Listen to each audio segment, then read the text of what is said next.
Blowing BB's ears off. Bill scared himself today. And welcome everybody to episode 141, March 23rd, 2021 of Fat Guys on a Little Podcast. I'm your co-host Steve, and always joined by Charles here. and BV via satellite. How you doing, Bill? He doesn't know this is an audio podcast. Yeah, so Bill's he's getting with us here shortly, but we're gonna got some things to talk about. We got the lemon Kitkats, we got some NFL signings, and of course, we're gonna recap you on all our great basketball picks this past week.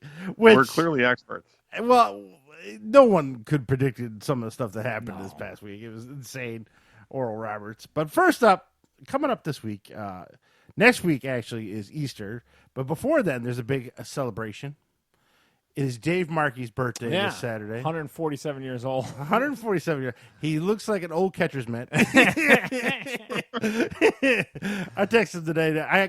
Is this sad that you don't really know off the top of your head your father's age? I was like, he's born in 54, so that's you do the math. Yeah, I was like, he's 67. Do the math. It just says old as. yeah. It just says ancient. But he'll be 67. So good. Happy birthday to him this Saturday. And if anyone's got a part-time job for him, apparently he's looking for work. I don't know what's going on. He's still looking for work? The worst retiree on the planet. Yeah, the only guy who's retired but not retired. I don't understand what he's doing. Having a big pizza party this Saturday. So is he really? Yeah, he wants everyone over there, and he's really hot to get you over there at Easter. I'm going to tell you that right now. I got to work. He doesn't care. He's going to drag you out of the West. What the fuck is going on? He's tired of your ass. He told me, he goes, listen. I was like, what? He goes, I've got a vaccine. Heather's got a vaccine.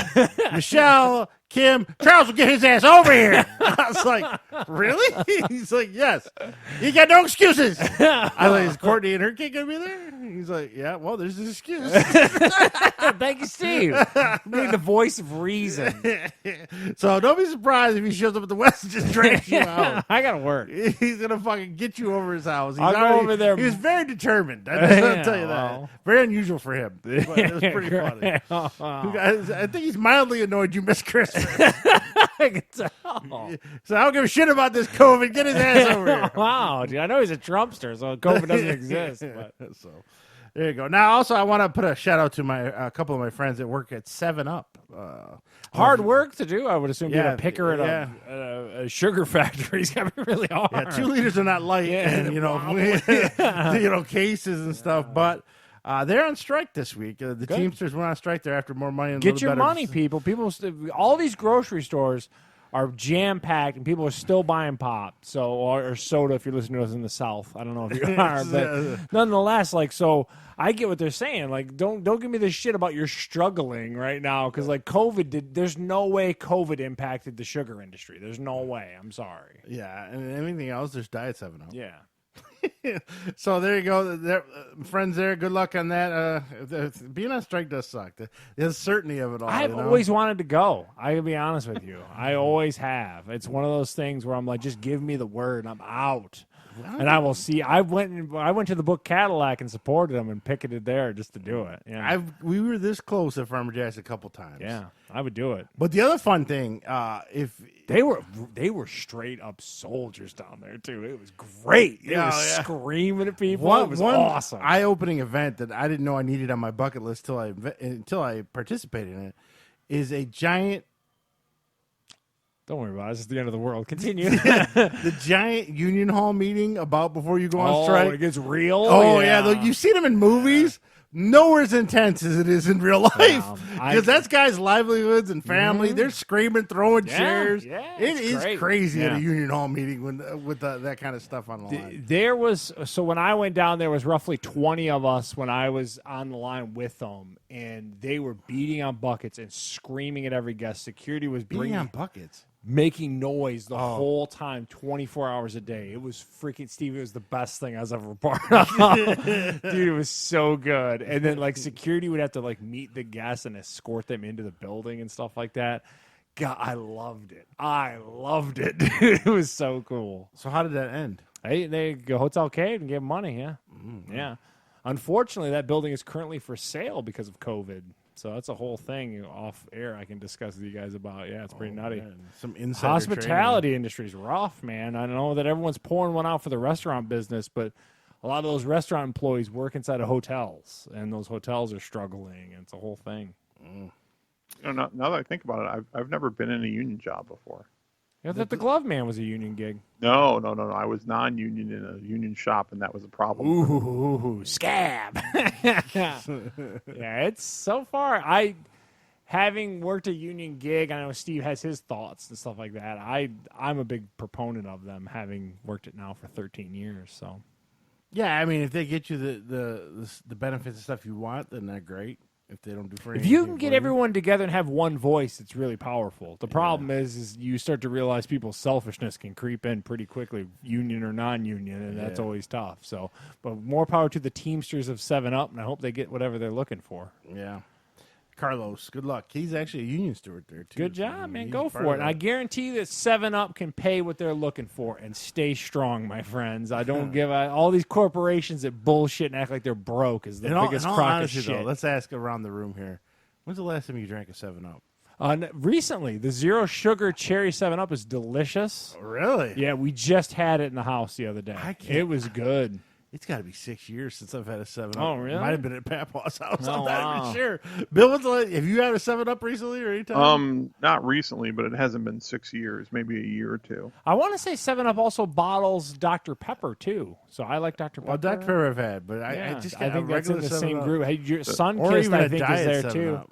You do Cherry Sunkist? 7-Up is delicious. How about a Verner's? Verner's Is RC Cola 7-Up? No, that's different. It's Royal it Crown or something? something like that. But nonetheless, we support 7-Up in this household, and I support those union folks. Get your money.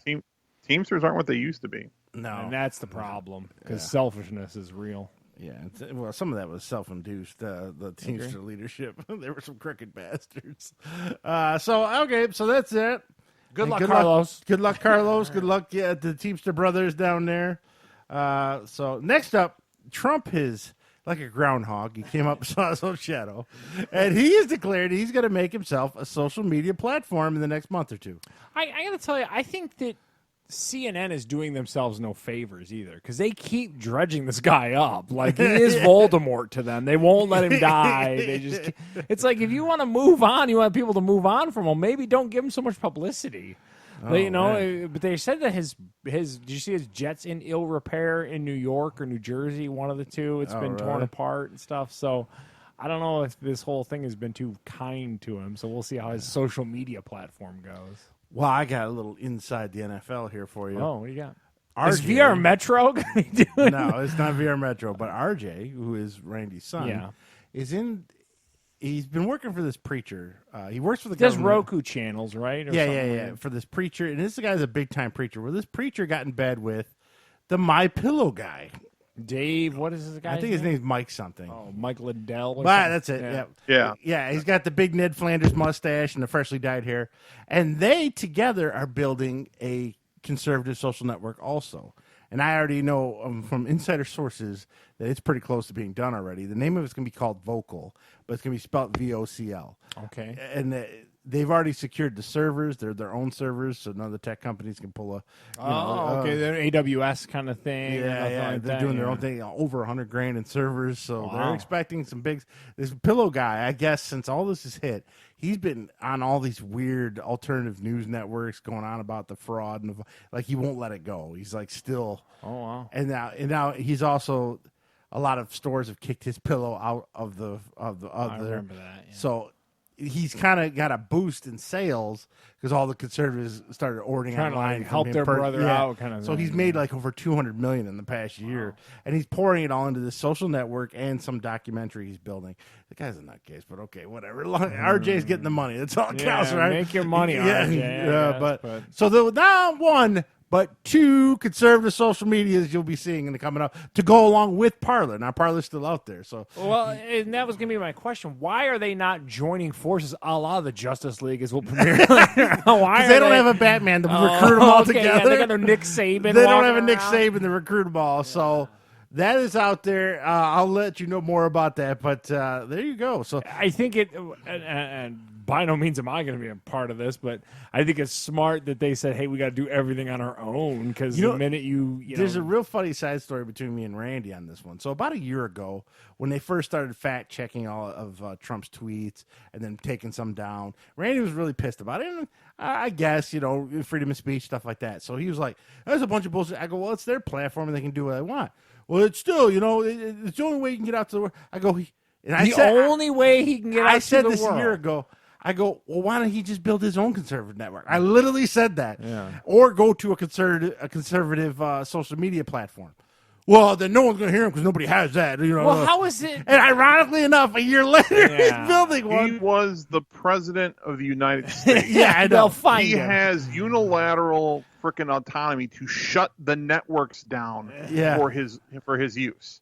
Yeah, but they want to hear what he's doing at 3 a.m. when he's taking a dump. When he's tweeting. He can't just shut the networks down at 3 a.m. and tweet. I wonder what anyone got a guess as to what the name of the Trump network was. So we got Vocal coming to you from the Michael Lindell, the My Pillow guy. What do you think is the name of the Trump thing? Something Patriot or something. Yeah, I was going to say like Town Crier or Patriot. Yeah, something Patriot is what I'm going to call. Something patriotic. BB, got any theory? Proud Boys Network. Proud Boys. I think it's going to have Trump's name on it. The Trump Network. I don't Trump think the Patriot Network. I don't think he can't do anything without plastering his name all over. Trump Patriot News Network. Yeah, there it is. The TPNN. TP. I think you're right. I also question whether he'll ever actually get it launched. You think so? Wow. Well, he's got a lot of issues now. I mean, he's got about $400 million of loans that are coming due this year. His finances are in question. His taxes have ended. We're required to be released. The New York State Attorney General is still going after him to try to pursue charges against him. He's got a lot to deal with now, and I think has a lot to do with why he's been sort of, with the exception of those that won't let him die, has been kind of fading out of the limelight. Do you think that that's one of the bigger pushes of why he was trying to hold on to that presidency too? Is just the ability to kind of duck and dodge a lot of that stuff? Is your opinion? I think that might be part of it. I'm sure ego. Yeah, but I mean, I'm sure a lot of it is he doesn't have to. It comes across. Hey, look, man, I'm president. I got time for this right now. I've got a country to run. Yes. Don't get away with your lawsuit. Yeah. So that's enough of the Trump and the right-wing stuff and the political stuff. So let's go into what we know, and that's football, right? We know a little bit about football. I don't know. Except for betting on football. We don't know much about that. But we know taste tests at least. Yes. Yeah. So since the last podcast where Gabe was on, Drew Brees came out and finally announced his retirement. Super big secret. No one knew this was coming. He kind of left it up in the air. That what he may was come the back. point of this? I have no idea. And he's immediately sliding right into that NBC Sports NBC, Network. Yeah. I wonder if you'll see him during Notre Dame games. I wonder if he'll be on the Notre Dame streaming app. Yeah, I don't get that one. Yeah. So Drew Brees officially retired. What was he, 42, 43, somewhere in there? Young 40s. Might be 43. I think he's the same age as him, which ironically enough, Tom Brady signed an extension in the same week for his another year, but then they're doing that weird I can void you after so long. Yeah, what BV was talking about, the structure du jour that seems to be. We'll see. We got 1 year, and we'll let you know on the next few. Yeah, the new thing. So let's go over some of the big signings that I thought. Now, of course, there's a lot of linemen and defensive linemen that nobody knows that are on, and some safeties and free and secondary. But I kind of, excuse me, stuck into big names. First up, he's over here puking right now. Yeah, no. First, Bills team, Buffalo Bills, signed as a backup Mitch Trubisky. So no longer a starter in Chicago. He's a backup. That's because they promised it to the Red Rifle. Am I reading that correctly? Yeah. So they promised a starting gig to Andy Dalton. At least that's what they're saying, or whatever. Yeah, I don't know. Unless they could have pulled off Russell Wilson. But they couldn't. Bill, any thoughts on this? Since it's your squad. Well, I mean, I think this is a 1 year thing and a 1 year thing only. The general manager came out when they announced the signing and said that he didn't anticipate this being a long-term stay for him. I think they're trying to give him an opportunity to sort of rebuild his reputation so that he might get an opportunity after next year to be able to compete for a starting job somewhere else. But, I mean, he's clearly the backup with Allen there now, so. I mean, it's kind of a good fun event. backup though, because he scrambles just like Allen. So it's almost he's a lot shittier. Yeah, but my question would be to BV's point that, like you said, that so the Bills organization got out and said that we're going to give him a chance to. Does he have ties to the Bills organization? Why would they want to give him this opportunity? I guess would be my question. They just needed a backup. Yeah, I think because he's a legit insurance policy because he's a credible backup and he's not super expensive. All right. So next up, former Notre Dame receiver Will Fuller is headed to Miami. Kind of been bouncing a little bit. Yeah, he can't stay healthy, so good luck to that. Enjoy But that. it's too bad because if he could, I think he'd be like a top 5 to 7 receiver in the league. Yeah, he's really good when he plays for those 5 games a year. He's got that J.J. Watt contract. Ironically, they came from the same team. Whoever the health and conditioning coach is in Houston, he needs to be fired. In the water in Houston. Yeah. Next up, Cam Newton. This is kind of a surprise. Is staying with the Patriots. Oof. And not only that, but the Patriots, I didn't want to list them all. They've signed like 20 guys. Yeah. They've gone crazy this offseason. They got no choice. They got to make moves. I mean, this last year is unlike them New England Patriots. So they're like, dude, what the f is going on here? Yeah. I don't want to bring up the symbiotic relationships. But. The clownfish again. And then also they're getting 2 or 3 guys that sat out because of COVID. They're coming back. So Patriots are going to be totally different this year. We'll see how they look coming year. Now, Charles, this one's all you. Now, JuJu Smith-Schuster had like 3 different teams after him. Because it's not my squad unless we got a diva receiver to deal with every goddamn year. I'm exhausted of this in Pittsburgh. Can we stop? Can we just get away from this every goddamn year? Like he's got to be on social media like Antonio Brown. He's got a whole. I'm exhausted of this all the time with my squad, and it just continues. And then they'll get rid of JuJu Smith-Schuster. He'll go to Arizona, make a whole bunch of money, or somewhere random a year from now, and then they'll bring in someone else who's really good, and then it'll be a whole other drama all over again. It's exhausting. He was actually offered more money from other teams, but he just chose to stay with Pittsburgh for a year. Good for him, but it's just kind of weird. I wonder why. Who knows? Goddamn diva shit. No more dancing on logos. Oh, God, I'm so tired of it. This next one screams of insurance policy. Tyrod Taylor signs with the Houston Texans.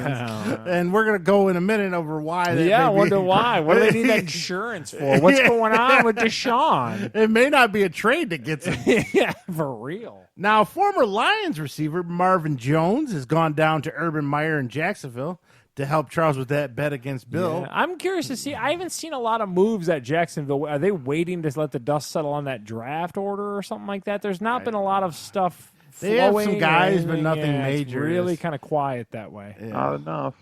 Oh, man. Now, the other Lions receiver. So who is a Lions receiver right now? I have no idea. Kenny Golladay. Huh? The cupboard's bare for the Lions. They got T.J. Hawkinson and nobody. Yeah. Kenny Golladay signed with the Giants for $72 million. Jeez, that seems rich. Of course, there's only like $10 guaranteed, and the rest can be, I don't know, voided or whatever. And then finally, a couple more. Ryan Fitzmagic, we talked about this last week, signed with the Washington football team. He's going to get them 5 wins. And then everyone's going to be blowing him again. So weird with him. His career trajectory is so odd. He'll be like 5-1. He'll come out and do a weird interview with all his gold chains and a giant What is beard. going on? He's got to be pushing 40 now, too. I mean, he's been around a long time. But this he'll just crack you off. Like your QB1 will go down. He'll crack you off 6 wins. You're like, what is this? Like, and then, so weird. Then he'll go, I'm Ryan Fitzpatrick. He'll throw 4 interceptions. Then he'll stay too long and start throwing 3 or 4 games. So exactly weird. what he does every time. Next up, the Red Rocket, Charles's favorite, is in the Chicago Bear team. Yeah. I don't... Well, SBV, so he's in the local market. What has he got going on? What's the excitement for the Red Rocket down there, Bill? So it's weird because from what I've heard here is that Chicago fans are really torn between half of them think they need to go just completely balls out to get like a top name guy like a Watson or a Russell Wilson. And the rest of them think, well, this team's not a contender anyway. Let's just get a serviceable guy that can run an offense until they can build the rest of the team and then fill in the. Like, there's no point in wasting $25 or $30 million a year on a quarterback when they're not going to get him over the top anyway. So this is clear. I mean, this is, I think, exactly what Tyrod Taylor in Houston might end up being, because I still don't think DeShaun Watson's playing for them again either way. It's a bridge to something else. And the funny part now is that Andy Dalton is like a below average quarterback at this point, and he still commands $10 million for a 1-year contract. So that's like the going price for a mediocre quarterback these days. Not bad. Now I did hear Joe Flacco has been talking to the Jets. I think the Jets. I thought he was talking to the 49ers. 49ers too. Yeah. So Flacco's been out there. He's been busy. And finally, to go with J.J. Watt, Arizona apparently wants to up the age on all their team. A.J. Green has signed once JuJu signed to get to Pittsburgh, they're like, oh, shit, what kind of... Yeah, when JuJu gets old, he'll sign with Arizona. Yeah. A lot of people like to retire and move out to Arizona. That's great. So A.J. Green will be in Arizona as well.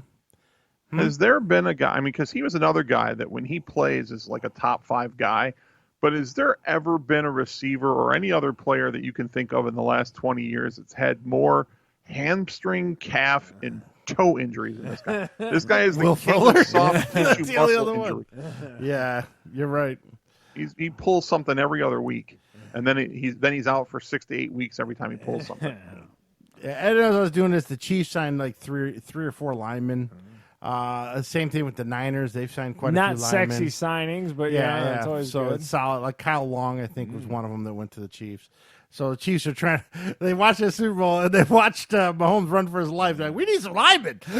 So they realized that. Respect on them for actually recognizing what is needed, not what's fancy. And to go back to Chicago, though, and I know Nick Foles and Trubisky aren't the greatest quarterbacks, but Matt Nagy doesn't. He's not the greatest play caller. He's like the Kmart version of Andy Reid. Some of his plays are just so long and developing, and you have no line. And the quarterback gets destroyed. It's like, what do you get to 20 seconds for this? Yeah, I know. It's like, what are you doing? He's one of those guys that just seems to refuse to admit that he doesn't have the talent to run his offense, and he refuses to adjust. Like, they can run the ball well when they actually try to do it, but they'll do it for about half of a drive, and then you won't see it again for 2 games. Yeah, it's Makes no sense at all. So, now, Bill kind of segued to it. DeShaun Watson, Charles. This is crazy. I just question, how does, like, the world that we live in now, it's such a weird, smoldering, fast-moving fire on all these people. So it starts out like 1 or 2, then you're like, well, that's weird. And then all of a sudden, 14 chicks come out. Like, it's so crazy with all these, like, charges that these guys are getting. It takes one girl to start the ball rolling on any dude, and then like all of a sudden it's just a house of cards happens. So if you don't know what Charles is talking about, he has 10 or more sexual assault charges against him in the Houston area. Every other day. And it seems like, and from what I understand, from what I've read, it's massage therapists. So they go in and give him massages, and then he tries to diddle them. So he's like, hey, baby, well, you know. So that's what I keep hearing. He thinks he's Robert Kraft, but apparently Robert Kraft was 2 consenting adults. These were not. So that's the major bulk of it, but then not all the details are out there yet, so we don't know. Yeah, and check back tomorrow. It could be completely different. And up until this point, I never heard anything negative about DeShaun Watson. Like, you know, it just took one, and then that ball and that momentum just picked up, boy. It's crazy. Some people are claiming that this is a setup by the Houston Texans. Oh, wow. How does that make any sense whatsoever? I don't know how it would make sense either. I don't know. Conspiracy theorists love things, you know. You completely destroy his reputation and his value. So you can't trade him for anything. You're stuck with a guy that the entire freaking town is turned against.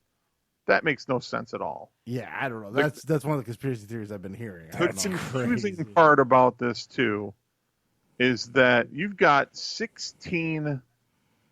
I don't know if it's 16 individual accusers, but 16 cases. That's crazy. But they're all civil. So they're all going after money, right? Not after and I charges. understand that in cases like sexual assault or these kind of groping, in some cases, and in fairness to the alleged victims, in some cases, it makes more sense to go the civil route. Partially so that because the plaintiffs' names haven't even been released at this point, so it gives them a little bit more opportunity to stay anonymous in doing so they're not kind of their lives don't necessarily get ran through the ringer. It also gives them a better opportunity of getting retribution or being vindicated, getting justice, because the threshold to win a civil case. You might recall from the OJ situation, right? The burden of proof is just a preponderance of the evidence in a civil case, where in a criminal case, you would actually have to prove without any shadow of a doubt that he's guilty. And so they might have looked at it and said, well, a lot of this is he said, she said. It's going to be tough to prove. And so that's the way they go with it. Although I do understand that they've apparently, the attorneys for the plaintiffs have turned over information to the authorities. So they are at least, I guess, pursuing the possibility of prosecution. But I imagine one or two of them. The whole thing's odd. Probably got video. Well, there's got to be cameras in a massage room, right? I mean, if you're a Unless reputable, they're in his house. But if you're in a lot of them were in his house, though, allegedly. I've never gotten massage. I'm so uncomfortable with that. Like another human being. Not that kind of one. Michelle was with me. Laughing. Michelle was with me. Laughing at you. You're just cracking up. Well, no, it's just the way he said. He goes, "I had one." I can't do it, man. I can't relax. I got strangers. It's just uncomfortable.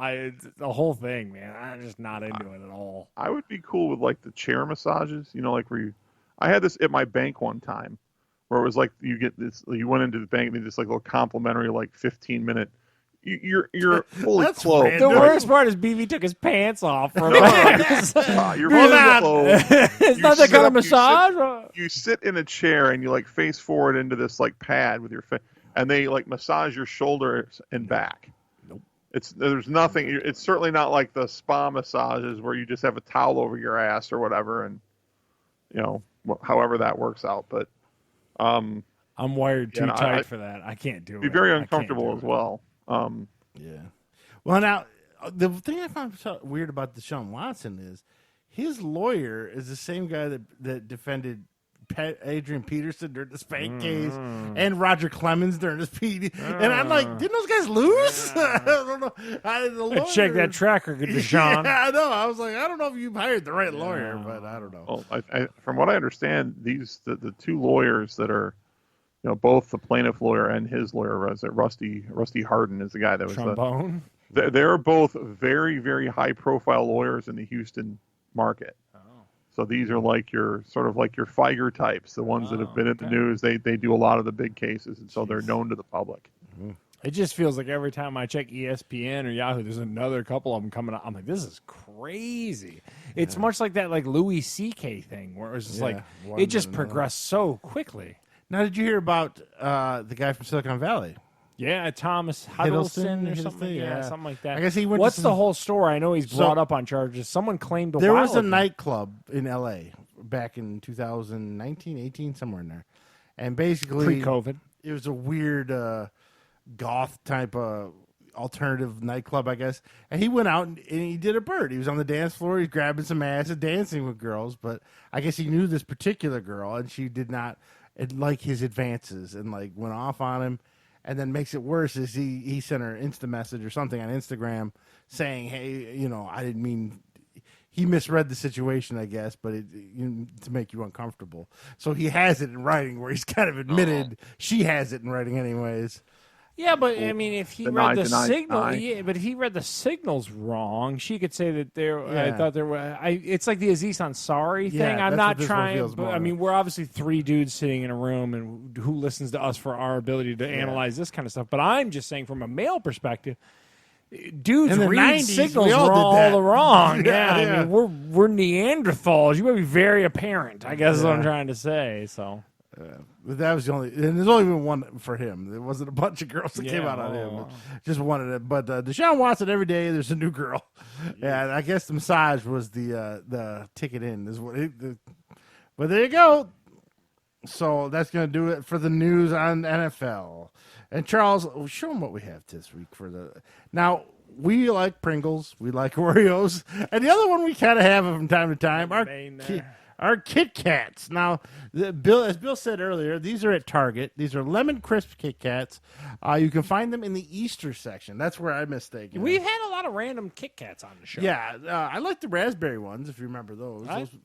Those were pretty good. Yeah. Didn't we have an apple pie one? I think the most unsuccessful, flavor ones have kind of been those Pringles. Those Pringles were kind of booty, but So these are lemon Crispies.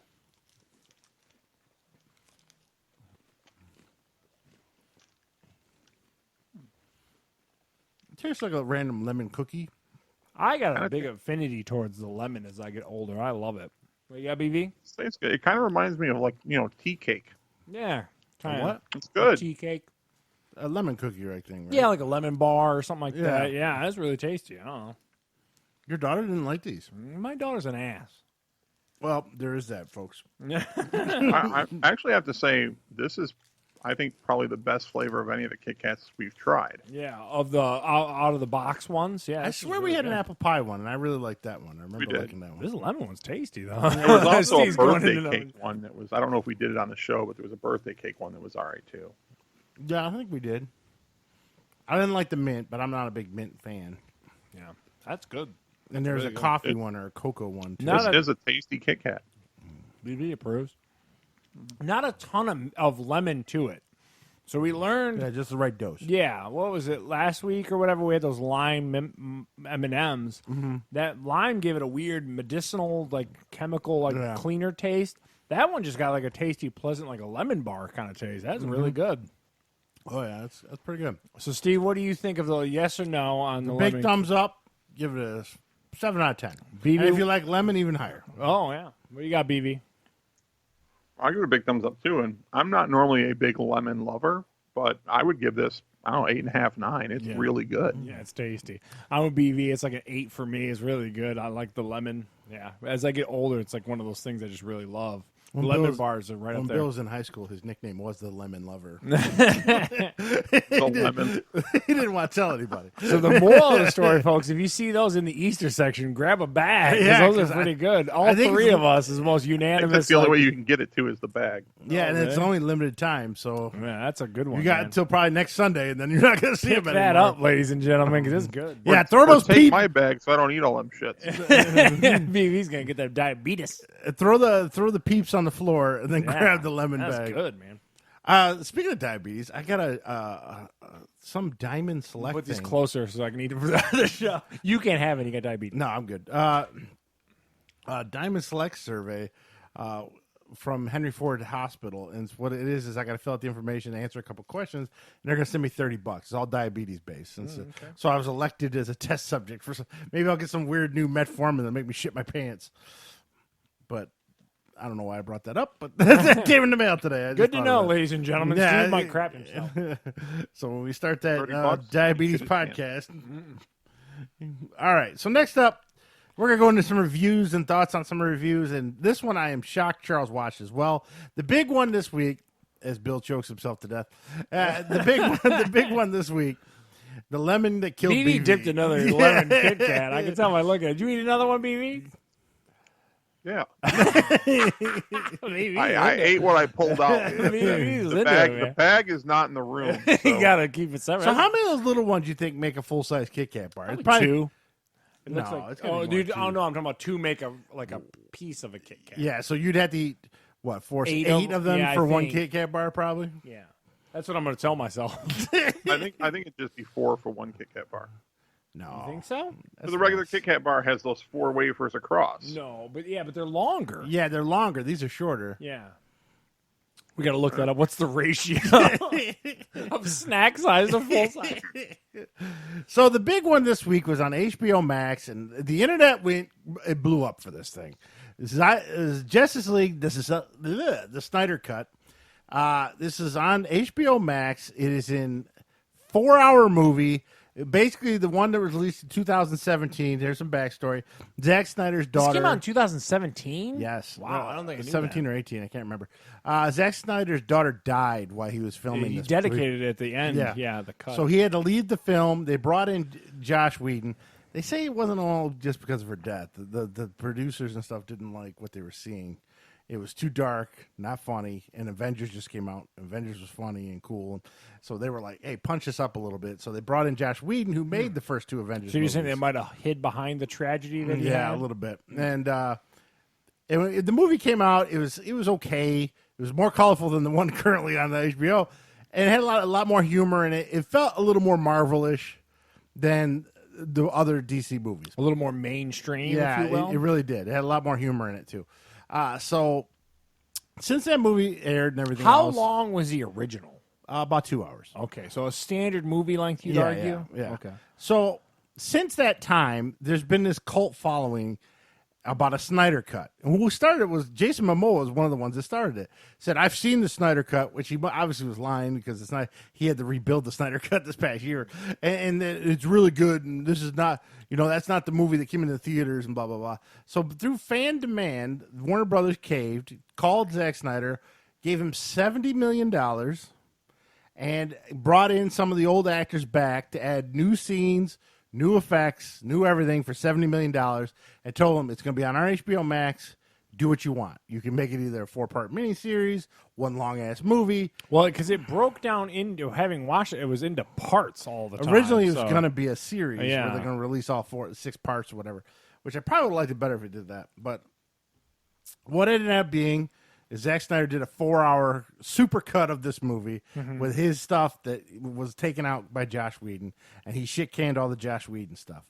So he shit-canned all that stuff? Is Most what of you're it, yes. So you're telling me a lot of that stuff was reshot and all that kind of stuff? Yeah. Is what you're or telling me? there's a lot of scenes that were cut originally.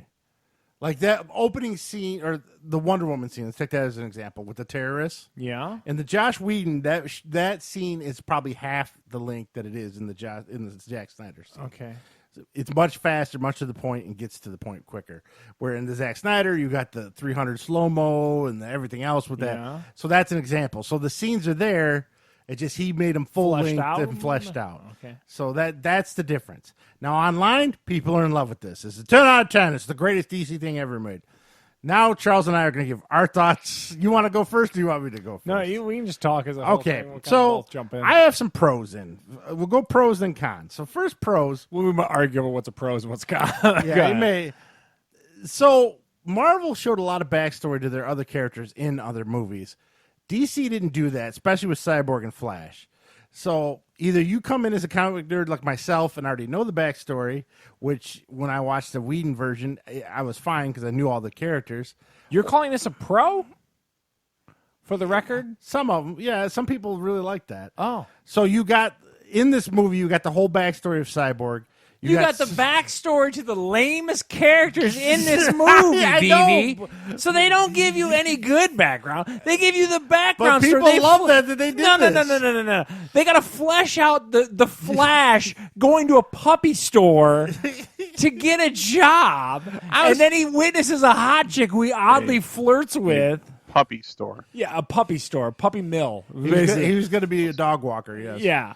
So they oh God, this is, I hate comic book fucking fans because that's a pro. I'm trying to think. It's hard to find a lot of pros. Oh man, the pros are If the you don't- visuals of it, the armor Yes. on the Steppenwolf and all. But again, the visuals are great, BB. Like top notch, the best video game stuff you've ever seen is what I would say, and it has. I kept talking to Steve. It reminded me of the Doom video game. Though all the evil guys were the Doom video game. But the problem is it's so muddy, I can't see the goddamn visual effects. Does Zack Snyder put a layer of dirt over the whole thing? I can't see anything. A great film over it. So anyway, go okay, ahead. Charles doesn't like more character development. Dude, and then, like I said, like it was 4 hours long. Wow, that was ridiculous. That's was in my 4 cons. hours. Well, that's what I'm going pros and Give cons it's first. 3 hours if you cut the two backstories. Yeah, well, that's true.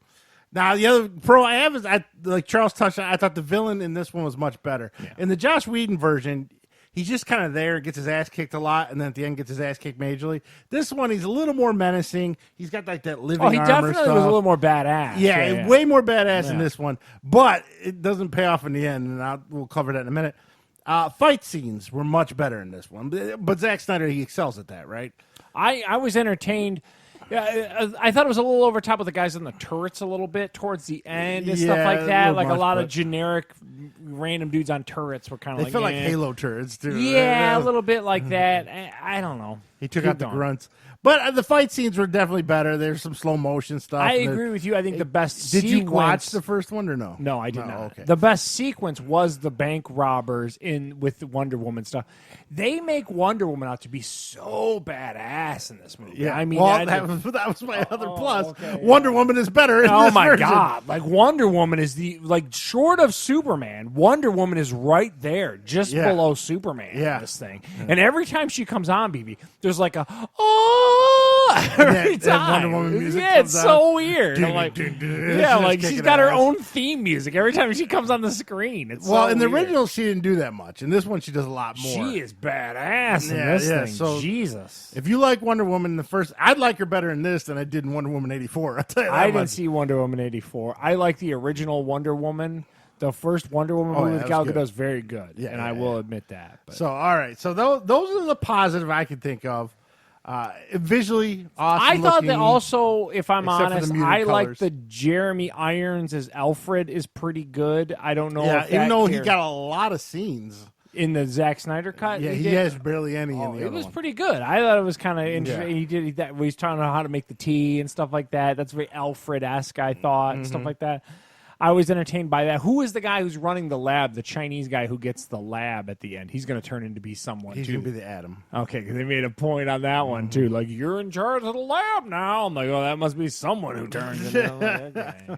But I only know that because the internet told me because I didn't catch it at Oh, first okay. either. Yeah, they definitely were foreshadowing him to become a superhero. Yeah, well, that's the other. I guess it's a kind of a pro that this movie does kind of give you a little bit of like, hey, there could be more. But then when you read articles, there isn't going to be any more. So they're officially they're- done with Yeah, this. so they're setting all this bull crap up for a movie that's Yeah, never it going to looked happen. like a very much like a first of. But then again, if this one does so, they're saying it's going to like break all the numbers of HBO Max. So Well, if it's going to do that good, they might say, "Hey, let's give it another life." But the problem is, those movies cost so much to make. I don't know. So now let's go into some cons, and Charles covered it. First con, 4 hours long. There's no con about it. There's no way. It's solid 4 hours too, Steve. Yeah. It's like, It's not like 3.5 with long credits. dude, it's a legit 4 hours, dude. It's so long. And all the way up to the credits because you're looking at them little nuggies at the end. I don't know like, how many times dude. I paused it. Like, how much is left? I've done that many times on this movie. Dude. I broke it into 2 days. Mine was 2 days too. More props to Gabe. He went through the whole 4 hours in one Did he shot. really? Yeah, he's another one texted me. This thing is hot garbage. Gabe hated it. Next up, the aspect ratio, the 4:3. Yeah, that was a real bummer. You have this giant high def TV, and it's only a box in the middle And of then your TV. I was so annoyed. I actually looked it up. I'm like, what is going? Why is this like this? Like what? Something to do with IMAX. Yeah, the IMAX ratio because in the big print it would have been a 55-foot version. Yeah, but then of they didn't that. even release it in IMAX. So what is the point? I think it didn't make any sense because they knew it was going straight to streaming. Yeah, That's my whole point. It yeah, doesn't so make any sense. And then you reshot so much, you should have abandoned that though. Because what I think of is The Dark Knight. The Dark Knight did that thing where it flipped back and forth. Yeah, I remember that. Great effect. If you saw it in IMAX and all that kind of stuff, great effect. But you knew it wasn't going to make it. So what are we doing? Yeah. Now, next up, I hated now. I'm not counting the theme music, like when Wonder Woman comes with the theme. There are some terrible, folky songs in this. Yeah. They're terrible. I don't know if he was just in a bad mood when he picked the songs. The whatever filler music or whatever you'd call it, Like in the in background the Aquaman stuff, when and, Lois Lane was walking around. Like I took Steve at one point. It was like bad Bruce Springsteen music. Yeah, coming it's up. like low Yeah. mumbly Bruce Yeah, Springsteen it was sings bad. all the hits. And then on top of that, and I told Charles about this one, the one when Aquaman first gets in the water and he takes his clothes off, and some random Swedish girl goes over and grabs, and they're singing some weird song. She grabs his and laundry. she's sniffing his. I don't know what that was. so weird. That was weird. Then another con. There's a lot of scenes that just aren't needed. The hot dog scene with the Flash is one where he's going to walk the dogs and all that. Not needed. Well, at that point, you didn't know who he was because they were working out his backstory, and that was an hour of my life I need back. Yeah, so there's a lot of extra scenes, and I get it. Hey, it's HBO Max one-off. Let's throw it all in there. And then finally, the one that really bugs me, and Charles too. Cyborg is in the movie. He's a very important part of the movie. He's a huge part of that. But if you watch, let me pause you for a second. Mm-hmm. Was Cyborg that big of a deal in like the old comics of Justice League, or was this something he didn't hit the comics? Someone weirdly like brought this up or something? Yeah, weird. They needed some kind of tie into the mother boxes, and Cyborg was the one that could do it. Yeah. So Cyborg in the comic, the cartoons, and other mediums is a fun-loving character and a character that's fun to watch. And even in this one, he's this moody dude that literally he hides in a closet for half the movie. That's bad. And then the CG on him looks like they took his face and stuck it on a Transformer's body. I feel like he was just like a weird DC answer to Iron Man in a weird way. But he was terrible. Like, I don't know. Like they just need a guy in a suit or something. I don't know. He hated his parents. He hated everything. I hated Cyborg in this movie. And it made it worse as he was the most important part of the damn movie. Without him, they couldn't stop the mother box. The most joyless character ever is the most important part of the character. But fight scenes aside, so I gave the original a 6. One of the things that Steve's glossing over is BV. You should have seen the product placement in this movie. Yes, but that was in the original too. Oh my god! That Gillette scene and the BMWs, Mercedes stuff. Mercedes, Oh my god! That was in the original also. I was like, and then Cyborg's varsity got the big Under Armour logo on the back of it. I was like, jeez, it was bad. They show Batman shaving, and they close up of the Gillette razor before he grabbed because a billionaire would be shaving with a generic Gillette razor. You can't even get like a nice one. Yeah, it's like what the hell. And then every time the cars pulled up, it was one of those slow pan across the grill to see the logo. That big Benzo logo every time. So there's that. Like I said, online they love this thing. It's 10 out of 10 for everybody. I'm more realistic. I give the original a 6. Now, the one thing I liked in the original that you didn't see, it had a lot of humor in it. Like the one scene, Aquaman doesn't realize he's sitting on the lasso of truth, and like as they're underway to fight the parademons and stuff, and he's kind of going off like, I really don't want to die, but at least one room's kind of hot, so I got that going for me, like making crap because he's sitting. It makes you tell the truth. Yeah. So it was a funny scene. They totally cut that scene out. So any joy that was in the first movie, they cut out. You're not allowed to laugh or look at color during a Zack Snyder movie. So it was a little better than the original. I gave the original a 6. I'd give this one like a 6.5 or maybe a 7 if I'm being nice. What do you think, Charles? I give this a 3 out of 10. I officially have watched a 4-hour opus of a comic book movie. And like you said, the problem is now, if I'm a comic book nerd and I was really into this, it's just hung and you're just done. Like, you don't get the end? Like, really? Like, that would suck. Yeah. And then I kept I talked to Steve pre-show. The problem is with these comic book movies, for me anyway, from the outside looking in or someone who's not into comic books, the generic bad guys. We were talking kind of at length about this. They just fight the most generic thing over and over and over. It reminded me of the flying monkeys from Wizard of Oz. Yeah, but like 2,000 flying monkeys. That's what it was. I'm like, this is... Just that part where they're coming out the top of the nuclear reactor. It looked just like Wizard of Oz. I was like, what is this? Man. I don't know, man. So, yeah, not for me. It's just solidified my disdain for all things comic book. And having watched it, it just didn't do anything that was great. What am I missing? I don't know. And then, like I said, the CG looked good, but if you played Doom, the video game, it's what it was. They're fighting Doom. Well, I would argue the CG on Cyborg looked terrible. I thought he looked... There's one scene where he's going to fly in the air and the head looks pasted onto his... I didn't think he looked good at all, to be honest. But I thought the armor of the Steppenwolf thing, that weird shimmery armor thing, and then the way it would peel off and you'd see his bone structure... Stuff like that was super cool and stuff. So, I don't know. It's just not for me. It didn't do anything in a long way of going, like, I need to start watching comic book movies, because that is not the case. So, 6.5 for me, a 3 from Charles. I think Gabe also would probably give it a 3. Oh, my God. It's 4 hours long. I'm a comic book nerd. I'm not sitting through it again. I'm not. No way. You're not when they released the black and white version? No, I don't watch the black and white version. So, Bill, did we convince you to watch the Justice League, or are you kind of okay with that? I'm okay with not watching it. I'll take your information and leave it at there. Next up was the debut of Falcon and the Winter Soldier on Disney Plus. It was a 45-minute show. Which, after seeing a 40-hour epic or a 4-hour epic, this was a welcome change. I will say this is hands down 10 times better than WandaVision. got me in the first opening scene. Falcon is flying in between helicopters, chasing people, punching things. It's colorful. Shit's exploding. Yeah. I was like, oh, all right. Got this moany, weird music in the background. They had some Winter Soldier. He was a little more laid back in this. They're not together yet. So Winter Soldier's more. He was an assassin for the bad guys, but he's brainwashed. So he's got like a checklist of almost like My Name Is Earl, and he's trying to make it up to people.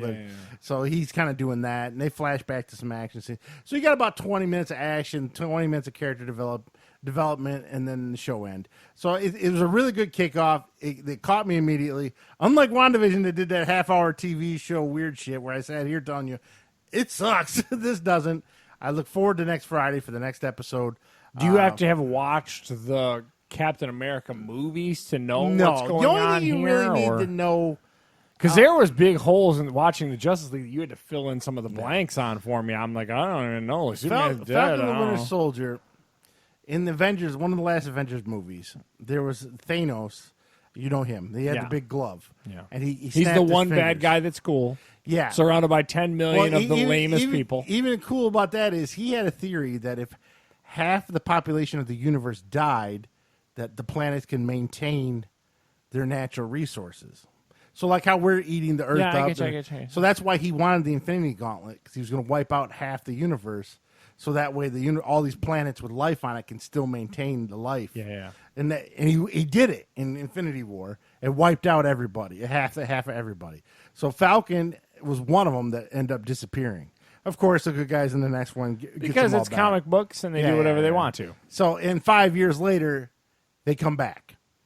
So that's the only thing you really need to know going in, because he goes in for a loan for the bank, and they're like, "Well, you were kind of gone 5 years. We got a lot of people that don't qualify for credit because they've been disappeared. They disappeared. Blah, blah, blah. A credit score. Yeah. So that, other than that, you don't need to know anything else. You need to know Steve Rogers is retired. He's gone. So there's no more Captain America. That's about it. Anything else is just, it's action.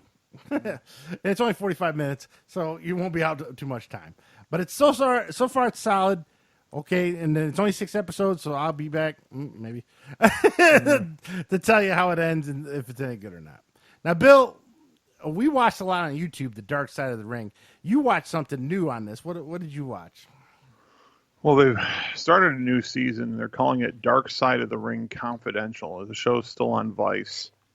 And what they're doing is they're taking the episodes from last season and they are going over them in a little bit more detail. I don't know. Are you familiar with Conrad Thompson? He is like the promoter of those StarCast conventions that were taking place before like AEW original pay-per-views, and he does a lot of co-hosting of podcasts. Like he did that one with Bruce Pritchard. He does one with Grilling JR, Jim Ross. He does another one with Arn Anderson, and I think the Kurt Angle show. He's kind of, I think his nickname now is kind of like the Podfather of wrestling. And so he sits in a room with the two makers of these documentary shows, and kind of they talk through things. They basically re-show the episode. They flesh it out a little better, like they basically They talk about it in a little bit more detail.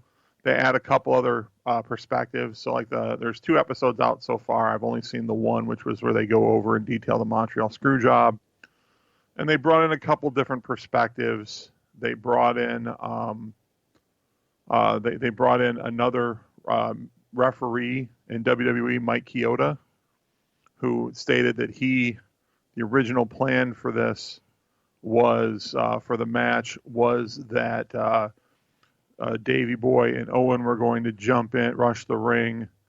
Hebner was going to get knocked out, and he would come in and sort of like, clear everything out and call the disqualification.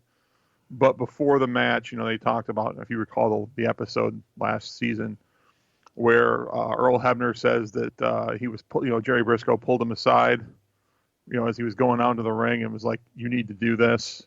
It's kind of your job depends on it." And claims that he never, because a big part of it was that there were people, particularly Scott Hall on the previous episode, that had claimed that it was all a work and that Bret Hart was in on it the whole time. So they spent some time on that. They also had a short interview session where the two producers had an interview with Bret Hart's now ex-wife, but his wife at the time that it happened. Sort of trying to develop that question a little bit more. But yeah, they just took it and they go into the issues in more detail. They sit and they talk through it, and then the producers or the creators talk a little bit more about the detail of their experiences in making the documentary and some of the experiences that they had. Yeah, I don't know how this Conrad Thompson got so connected into wrestling, but he's even like Ric Flair's son-in-law now. Mm-hmm. He's married to one of Ric Flair's other daughters. But it was interesting. I don't know that they got into enough additional detail to make it work because these are 90-minute shows. I don't think that they got into enough extra detail to make it worth the 90 minutes. Because they're essentially re-showing the episode and stopping to talk about certain parts of it as they go through. It's something to watch, but I won't, whereas last season I was making a point to watch every week to see what the next story was going to be.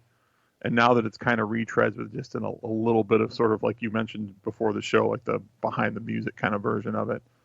I would only say it was the first episode was only moderately entertaining. But probably maybe something you might want to check out just on your own to see if you feel differently. Well, that's how a lot of shows are doing it now. So like you can watch 1,000-Pound Sisters, you can watch My Feet Are Killing Me later on in the week with like added tidbits and weird behind the scenes. Mm-hmm. Like that's a whole big thing, and I think that's how TV. Practical Jokers started doing that for a while. Yeah, I think that's a move that they do to get people's DVRs to pick them up as new, so they get more records or watches or something like that. I think that's a weird trick that stations are kind of doing. Would be my theory. It's almost like the director's commentary on a DVD. Yeah, is but essentially what Bill watched. Like BV said, though, the problem is going to be you already watched the one episode. Are you adding enough content to justify the rewatch of the rewatch of the rewatch? For 90 minutes? That's what I'm saying. Yeah. Like, it's one of those things where, like, if you know that maybe that's coming, you wouldn't have watched the first round and you could have watched it. But sometimes the content's not worth, the 90 minutes that would take your life, Well, another piece of it, too, though, and this is where I think it's going to be even worse for people like, say, me or Steve, right? Because there's only things like the Montreal Screwjob, right? Or, say, the Benoit situation. There's only so many new pieces of information that they can put into that we haven't already heard about in some form or fashion. I agree. And they covered, I think, those nuggets in the initial documentaries. And so now to try to just add these little, sort of pieces they're really going into the weeds, pulling out some kind of minutia. Well, here's someone we haven't talked to before. The minutia. Yeah, I don't know that really. You would have to be a big freak to because I'm going to watch. The other episode that's already on my DVR is about the death of Geno Hernandez, who was a wrestler that was in World Class Wrestling back during like the heyday of the Von Erichs and all that used to be on ESPN. Hey, Geno! So if you weren't a hardcore watcher of like all the fringe networks that were on, wrestling leagues that were on TV like I was.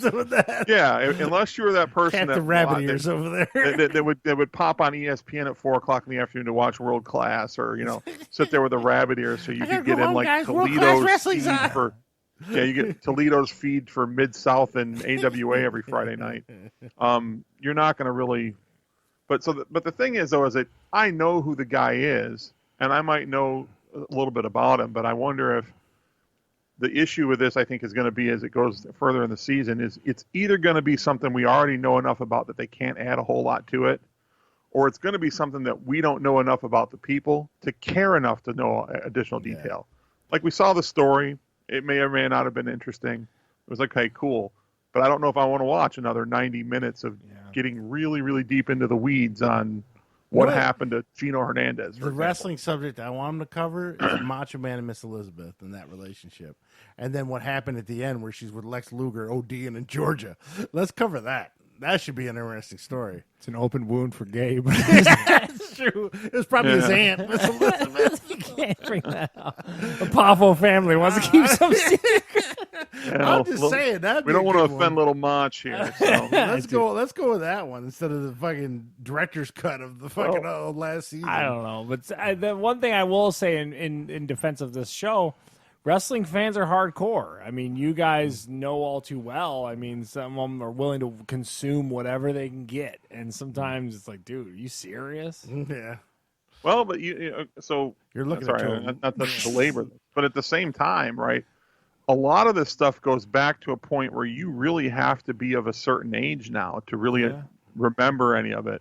Everyone remembers Miss Elizabeth Macho Man. Cover that story. Well, no, but I'm talking about the stuff they actually did, right? I mean, sure. I mean, like even the people saying Gabe's generation, which, I mean, we're just talking about 10 years behind us, for example.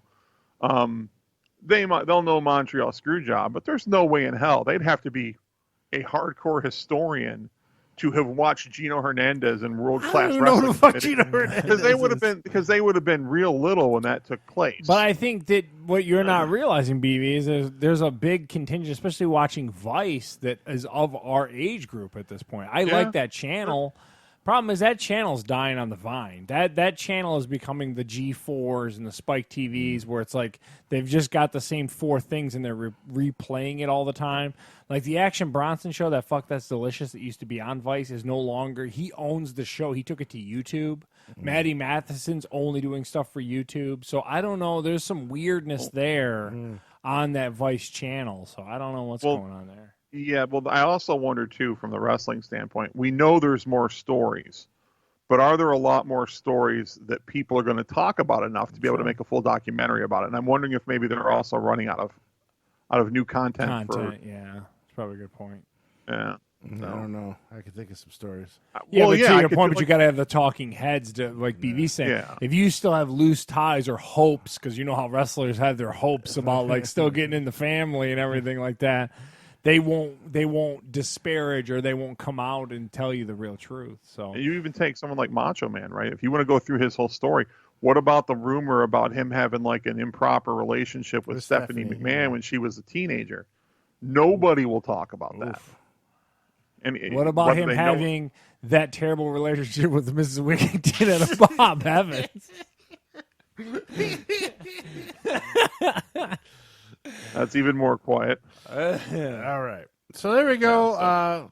Dark Side of the Ring Confidential, if you guys want the director's cut of some of the episodes we saw already on the last season. Steve Six from BV. These Kitkats are gone. Charles ate all the Kitkats. Heather does not get one. All right. So this week wasn't a lot on besides the 4-hour epic. And then so this weekend I was kind of bored and I fell into a PS4 store online sale. And you know, as we've covered on this podcast, I got a soft spot for fighting games. And Guilty Gear XRD Revelator was on sale. Say that one 3 rolls times. Rolls right off the tongue, doesn't it? It was on sale $15. It's a PS4 game, but it will play on your PS5. So I was like, well, you know, I like fighting games, and let me try it. And let me just tell you, this beautiful looking.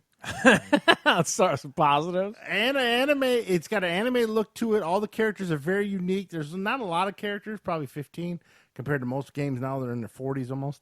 A lot of 3D type backgrounds mixed with 2D animation, so it looks cool. Visually, looks good. Everything else kind of sucks. So let me tell you about the story mode, though. So I like a good story mode. Mortal Kombat has one. Street Fighter has one. The story mode, I hit play. I'm not playing. What the fuck? It's a 5-hour-long anime. You don't play. You just watch it. Wow, really? I was like, I thought my game was broken. When I lied, I go, when do you play in the story mode? They're like, no, it's 5 hours. You just watch the story? Yes. The confrontations that happen in the story, you can't play through? No. What? And the best part, it's all in Japanese. Oh, great. So I was like, no dub, no nothing on it? There's some subtitles, but I was like, a 5-hour fully Japanese anime is the story mode? Wow. Does it have full net code? Does it allow you to play online? And all that stuff I believe too? so. I didn't play online. It's just pretty good. I played the arcade mode a couple times, a couple different characters. What'd you pay for $15. Revelator? $15. This was a $60 game when it came out. It came out in 2018. It's not super old. Like I said, visually looks great, and then the moves are weird. Like the punch button, you only have one punch, one kick. Then there's a slash, and I don't know what the other button. So there's 4 button combinations. And you're doing the quarter circles like Street Fighter, so there's some moves there. And then it'll go into like, I don't know, it'll scream something and the screen will change. And then it's terrible. I'm sorry. God. I wanted to like this game. I've played Final Fights. Have you played those? No, I know King of of them. King of Fighters. People like Sam Show. You didn't play the Samurai Showdown at all? Yeah, like yeah, that? I own the new one. Oh, Or the okay, newest yeah. one, That's yeah. the big one. The Yeah, other one, yeah. if you keep going down This the fighting was game Steve rabbit had an hole. itch for a new game. Yeah, This was on sale. I've been fighting that itch, too. Yeah. I've been itching for a Mario game. Yeah, so I was like, why not? And well, it burned me. It blew up in my face. It wasn't a great game. One of the things I was looking up, too, is I want a new Plants vs. Zombies game. Like a Well, they keep proper releasing that. that garden warfare Warfare, type thing. yeah. No. I wanted like a proper, like defend your home, like the first one. The second one was kind of an abortion. I didn't like it. Way too microtransaction-y and all this kind of stuff. And I was hoping, but I didn't. So Guilty Gear XRD Revelator gets a big whopping 3 out of 10 from me. You can't have a story mode where you just watch it. I can come see if on. you like sprinkled in the fights within the like. That's what Mortal Kombat does. Yeah, so like, okay, we got anime, and for 15 minutes you watch the story unfold, and then like they confront each other, and then boom, now you get to take over them sticks. No, No. you just sit there. Oh. When Let me I ask had you a to, question real quick before you move on. I'm sorry. yes, Okay, so and I'll explain why I'm asking the question after you answer it. But intense. these games that you put this PS4 game that plays in the PS5, is there really an appreciable difference in any part of it when you play it in the PS5 as opposed to when you play it in the PS4? Does it enhance anything, or does it just allow you to play the game? Am I going to get the answer? Oh, I'm sorry. Yeah, just fucking with you. Number one thing it does is loading time. Number one to every game. So a 45-second load time is now a 10-second load time. That's number one. Number two, the only games that really get enhanced are the games that are developed to be enhanced. yeah. So They gotta have a specific like graphics package or There's layering. been 5 of them. Madden, Mortal Kombat, Hitman 3. There's some games that it's even Cyberpunk that have been upgraded for PS5. Yep. But some like Street Fighter 5 is not.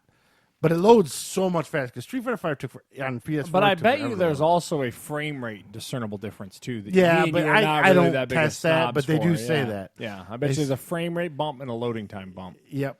So you go from 30 frames per second, or is it second or minute? It's just I'm a second. Yeah. To 60. Yeah. A lot of times.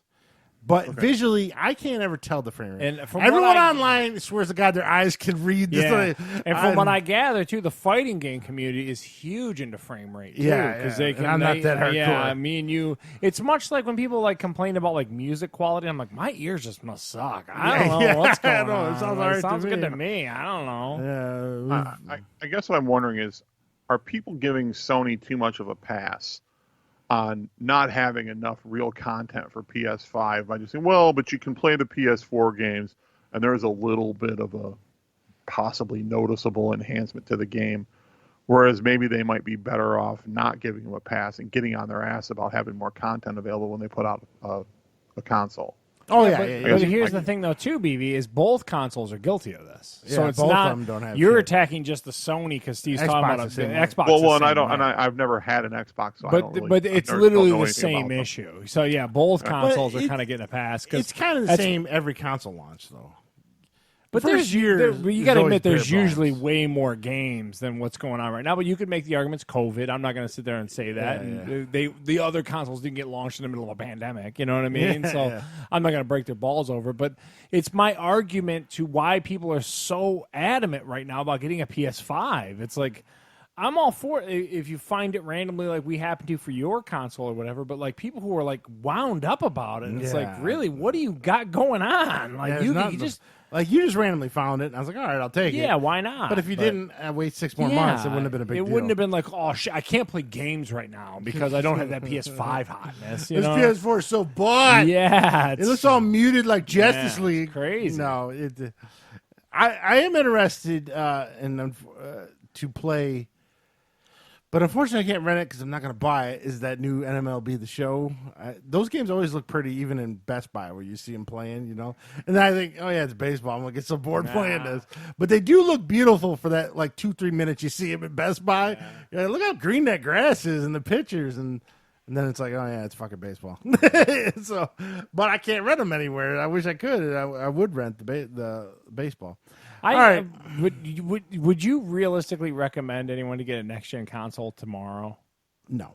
Yeah, I don't think you have to. The only reason I'd say you have to is because they're smart on their part. Microsoft and Sony stopped making the higher-end consoles, so basically you have no choice. But other than that, I don't think you have to. Yeah, I mean, unless you really love... there's no killer... Xbox Series X really has none. If Xbox had Halo Infinity out, I would say, well, maybe you should get it for that. Or if that's not till next fall. Or if the God of War was out for PlayStation 5, then say, yeah, maybe you should get that. And the next big one's not till June, and that's Ratchet and Clank. I do like those games. But is that a system seller? No. That's what I'm saying. Like, it's not a system seller. If Bill would thinking he's missing something, he's not. Yeah. Because there's no. And then again, I got to pay $10 more for that game than I would if it was on PS, which is a bunch of bullshit. But that's beside the point. All right, and then finally, this isn't a review, but I'm headed back to the theater, Charles. Oh, great. This Saturday, I will be there watching Nobody. I don't think you can get this on streaming, so I don't think you have a choice. This is Bill and mine's boy from Better Call Saul, Bob Odenkirk. It's basically, it looks like his version of John Wick. He's a former assassin turned family man who gets dragged back into it for reasons. I don't know the reasons. It looks ultra Do you violent. want to hit it with a Steve 6 now, or you want to wait until you go and see it? I'm going to give it a 6.5. Can Bob Odenkirk really be believable as an action star? Early reviews are very positive right now. Well, if he's smarmy and witty enough, it could be good. But early reviews for King Kong and Godzilla are not that good. Oh, they're not. No. Yeah. Part of me died when I heard Well, that. I will tell you this, though, back to what you just referred to. Out of the Warner release, the HBO Max releases, that Justice League is by far the best release they've had. Oh, it's better than Wonder Woman. That's what I'm saying. Like, even for me, I'm like, okay, like out of all of them, I'm gonna take the Justice League. I'll take the 4-hour epic Justice League over the rest of that stuff. That's true. But Nobody in theaters this weekend. I will be there. Bill, any interest in seeing this? I know you like Bob Odenkirk. I mean, not at the theater. I mean, I'm doing it just to spite Charles. I mean, you're doing it while you're it's good. You should do it while you still can because that time is running thin. I hate both of you. But I'm not going to see it. I'm not going to the theater to see much of anything at this point. Would you rent it for $20 with you and the old lady this weekend, BB? Probably not. No. But for $5? For $5? Well, no. I mean, if it shows, if it was sitting there on HBO Max or something like that, I'd watch it. But yeah, I'm not running out somewhere to pay to watch it. All right, so Bob Odenkirk, Nobody. It's got great reviews so far. Godzilla King Kong, not so much. I can't wait. Makes me very sad inside. So there you go. Now let's go to the animation corner. Ironically, Charles watched this as well too. I'm on top of Steve this week. I know. I can't just go solo dolo this week. So South Park Vaccination Special. This did air on Comedy Central. I don't know when. I just caught it on HBO Max. I caught it on HBO Max as well. It was about 40 minutes. It was all about being vaccinated. I found one scene very funny. That was the Walgreens with the bouncer. Yeah. And the people trying to get in. Old people are walking out, giving the finger, like, oh. And then the old people rubbing it in that they had the vaccination. Yeah.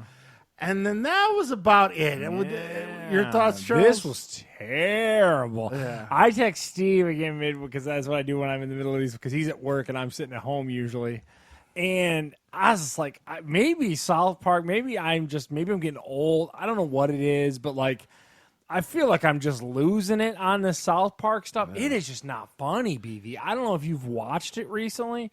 This was, and it tried to be so witty and like, oh, we got you, Trump, and thumbing your eye. And I was like, this is bad. I was not entertained at all watching this thing. Now, you bitched about superhero movies. Like, South Park, a lot of those storylines carried over from their recent series. Like, you have to know Mr. Garrison was the president. If you didn't know that, when you watched the show, you're like, but I didn't care. That was the other difference. I at least felt the need to text you, like, what happened to Superman? You gave me like a quick rundown. Yeah. I didn't even give a shit about Mr. Garrison. I'm like, this is just terrible. So they had a lot of backstory that you had to watch like previous seasons just to get the jokes and stuff.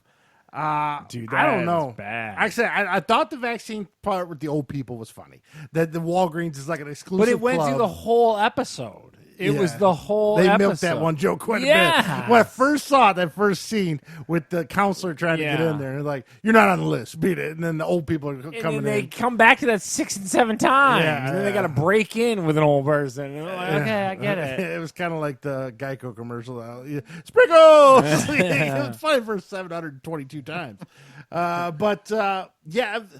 So, I don't know. I give this a 4. I'm trying to be nice. That Charles 3, baby.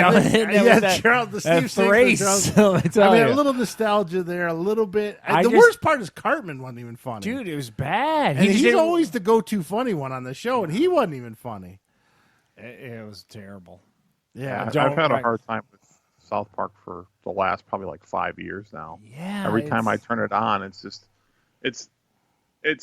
they try to go to different extremes, but they hit on the same kind of stuff over and over again. Yeah. And maybe it's just that I've gotten older.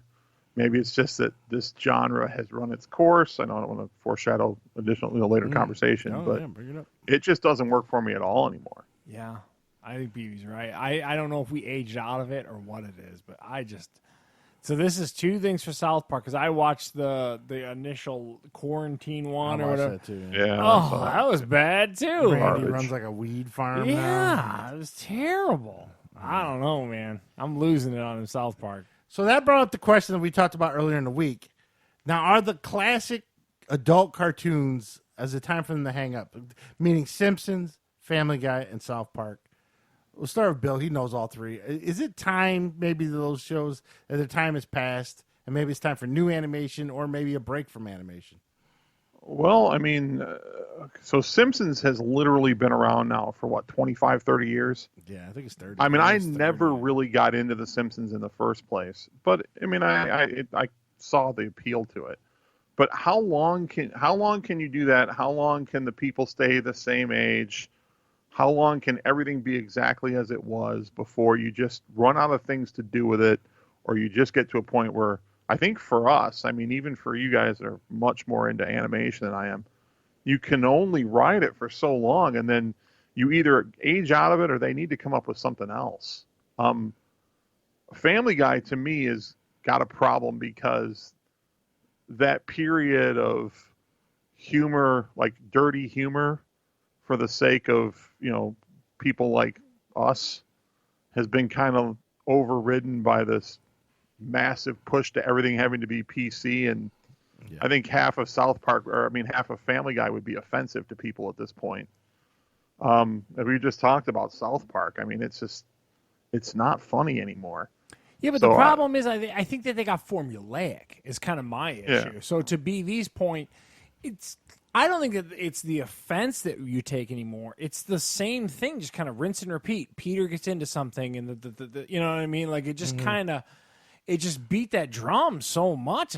I think that The Simpsons had a big pivot change when Family Guy kind of got its popularity. It changed The Simpsons permanently. The Simpsons changed from their form of storytelling to similar to a Family Guy form of storytelling. We're going to have an initial setup and then the continuation throughout the rest of the episode. The only argument I'd make about the cartoon stuff, I watch Bob's Burgers religiously every week, and that show still tickles me every week. That's why I didn't put them on here, because I don't think the newer, fresher stuff's still funny to us. But Bob's Burgers not that new and fresh anymore. It's probably 5-6 years in. It's not. Well, it won't be long before. I don't care. I love Bob's Burgers. I think that It the just does characters nothing are for spot on I and think hilarious. there's some quirky characters that are really funny. Yeah. Well, like for example, right? I mean, aren't they in the process of bringing back again Beavis and Butthead? Yeah. Are they? I mean, They're bringing them I back? love 19-year-old Paramount me loved Beavis and Butthead. Yeah. And other than watching it maybe once or twice for nostalgia and a quick laugh, I have no interest in watching, particularly if it's going to be kind of the same stuff it was before. I don't know what else you do with Beavis and Butthead other than what they did before, but I think that it's time for something fresh at minimum. It could just be that this doesn't work for us anymore. I don't know. I still will think watch there's- The Family Guy every week. I still do. I watch the animation weekend or every weekend. I'm also annoyed with the way it records every weekend because goddamn Fox has always got something pushing the timeline. Oh, yeah. Oh, it drives me nuts. But anyway, do you watch any of it every week? I watch Bob Burgers. Usually Michelle and Holly watch it more than I do, but I catch it every once in a while. That's why I watch it with Lorna. I don't really watch Family Guy or Simpsons anymore. In South Park, I only catch these specials that keep showing up on HBO Max. So And then that new one that's brought to you that we talked about with Nick Offerman stuff's terrible. That was terrible. They're Yeah. trying to find the next version, but Yep. Cleveland show came and went. I do ironically watch American Dad on TBS. And so when I turn the news off, I go, turn on TBS. So I find them okay. There was one on TBS also called Final Space. It wasn't good. And then I tried Rick and Morty, and it's just not me. Yeah, it loses I don't me. get I that. don't That know. show is horrible. I know. That sounds Like, like something that your woman's into, My, BB. my Your woman- wife watches I that knew shit. it. And I just, could just oh my tell. god, it's horrible. I thought Archer was okay. Okay. It's not okay worth at it. best. It needs some tweaking. I like really. Archer in small doses. I watch an episode or two. It's funny. You try to watch more than an episode or two within like a 6-month period, and it gets old really, really fast. I always had that rule of thumb: a sitcom is good for about 10 seasons, and then after that, it needs to stop.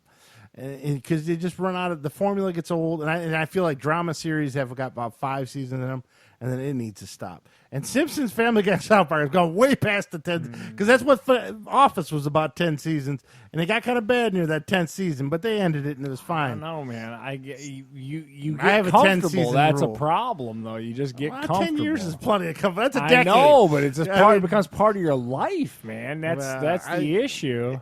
I'm not saying it's you're not- wrong, but I'm saying like it just becomes like a thing, like the Big Bang Theory is on Thursday. You know what I mean? You I just mean, turn look it at on. Walking Dead. It's a shell of Yeah, itself. with The Walking Dead. That should have ended at 5 seasons, and now they're But on you 7, 8, 9. You can carry that over into so many other things. Like, for example, I'm sorry, maybe I'm in the minority here. I have no desire to see, what is it, like the 30th or 31st season of frickin' Diners, Drive-Ins, and Dives. Wow. That is a great How show have they to turn not on. possibly It's just covered not- every fricking diner, drive-in, or dive in the U.S.? so much? Bill brings up an excellent point. So- Are they out of restaurants at this point? But they do these Who weird cares at this quarantine point? ones now. I actually do. Are they just going to do 40 food Not- trucks? not What are they out of? funny. Are they down to Guy Fieri's cafeterias? not funny. Huh? He's not funny. I think I'll be honest. I think BB's wrong. It's not that he's going for. He genuinely cares about seeing the food industry do a good job and like be successful. yeah, he does. He's 100%. It's one of the things because Heather and I talked about that. Probably not a good human being to be around this knuckle sandwich and all this kind of stuff. But he has a genuine care and love for food service and food service employees. He really does. Well, when we were in Vegas. I can agree with that completely. Yeah, when we were in Vegas, we ate at his restaurant, and the girl working there said they met him and said he's a really nice guy. Yeah, He's really cool. he is.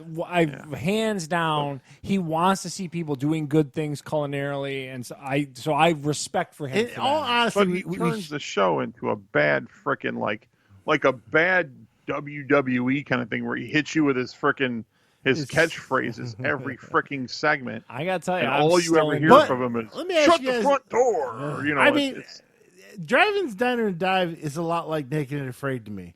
It's just something you throw Throw on the on, background and It's do the something Steve else. rule, yeah. It's not something that, oh my God, the new episode, I got to Yeah, watch yeah, it. yeah. It's just kind of, okay, it's there. It's one of my favorite things right now on Discovery Plus. I'm on season 9 of Diners, Drive-ins, and Dives. I wouldn't go back and watch all the old seasons. but I haven't like the seen them psycho all. sitting in front No, of but me. you've seen them all. I Oh. haven't seen them all. So Probably you and your have seen wife them have all. been DVRing, and we've never DVR'd them in this house. So, I mean, if it's on in the background, it's a great background show.